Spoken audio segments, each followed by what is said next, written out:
কোরআনে কিন্তু নেতৃত্বের দুইটা বৈশিষ্ট্য বলা আছে। কয়টা ভাই? তালুতের কথা মনে আছে? তালুত, তালুত আর জালুত। সূরা কোন সূরা আছে বলেন? কেউ বলতে পারবে? এই যুবক ছেলেটা বলো, কোন সূরা আছে?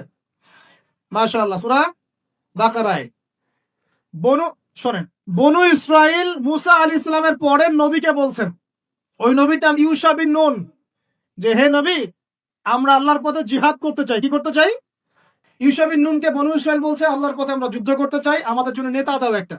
তখন ইউশা বিন নুন বলছে, আমি যদি নেতার জন্য দোয়া করি, তোমরা তো আবার পৃষ্ঠ প্রদর্শন করে পালায় যাবা, তোমাদেরকে চিনি ভালো করে, আমরা তোমাদেরকে খুব ভালো করে চিনি। তখন বনু ইসরাইল বলছে, না আমরা এটা করবো না। কেন করবো?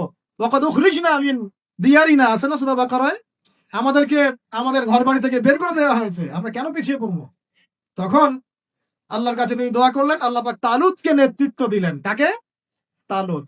আর এই যে তালুতকে নেতৃত্ব দিয়েছেন, এই নেতৃত্ব দেওয়ার পর আল্লাহ পাক বললেন যে তালুতকে আমি দুইটা স্পেশাল গুণ দিয়েছি। কয়টা ভাই? তার মানে নেতৃত্বের স্পেশাল গুণাবলী কয়টা? একটা হচ্ছে জিসমান, তালুতকে আমি দিয়েছিলাম শারীরিক শক্তি, ফিজিক্যাল স্ট্রেংথ, শারীরিক শক্তি। আর এখন বহু নেতা সমাজে দেখাতে হাঁটতেই পারবো।